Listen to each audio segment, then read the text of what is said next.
Is the dance finally over, or is there anything left to salvage in the Raila-Mudavadi axis? The formidable Pentagon that shook the country in the run-up to the 2007 election saw Raila combine forces with Musalia Mudavadi, William Ruto, Najib Balala, Joseph Nyaga and Charity Ngilu. It was Raila's strongest team, second only to the original Orange Movement that shot down the proposed constitution in 2005. Now the Pentagon is an empty shell. William Ruto and Najib Balala are out, Ngilu has become lukewarm, and Joe Nyaga has retreated into his own shell. And now, Musalia Mudavadi is packing his bags. The concern now is whether the death of Pentagon has completely pulled the rug out from under Raila's feet. Remember, I mean, he came up with the concept of the Pentagon, in 2007. We don't know what concept he's going to come up with, which will mobilize people around the country. So I would never rule him out. I think that the field is very, very open, very, very open. Musalia Mudavadi's departure from ODM at this stage in the electioneering period rekindles memories of the divorce between Raila and Kalonzo Musyoka in 2007.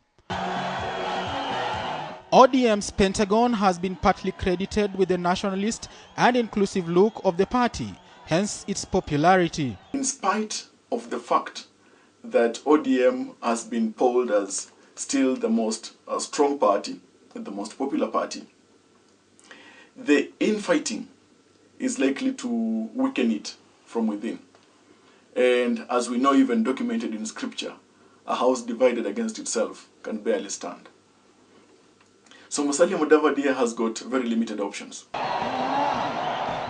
While on his way out, former appointment at the coast Najib Balala made a prediction about ODM. I think ODM is just being held now by a man called Musalia Mudavadi. The minute Musalia walks away today, ODM crumbles. And the signs is Musalia, if he wants to be the president of this country, he has no choice because there is no democracy in ODM. It is the similarity of accusations leveled at Raila by departing Pentagon members that has raised eyebrows.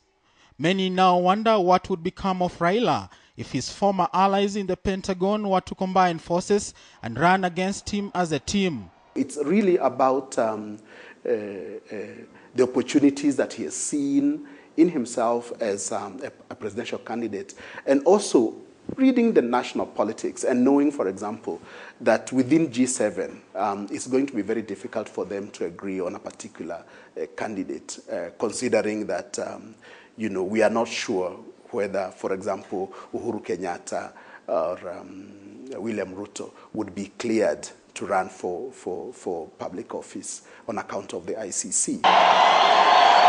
Despite Raila's prowess in rising from the ashes and creating formidable movements almost out of nowhere, this time few can say with certainty whether he can create another Pentagon.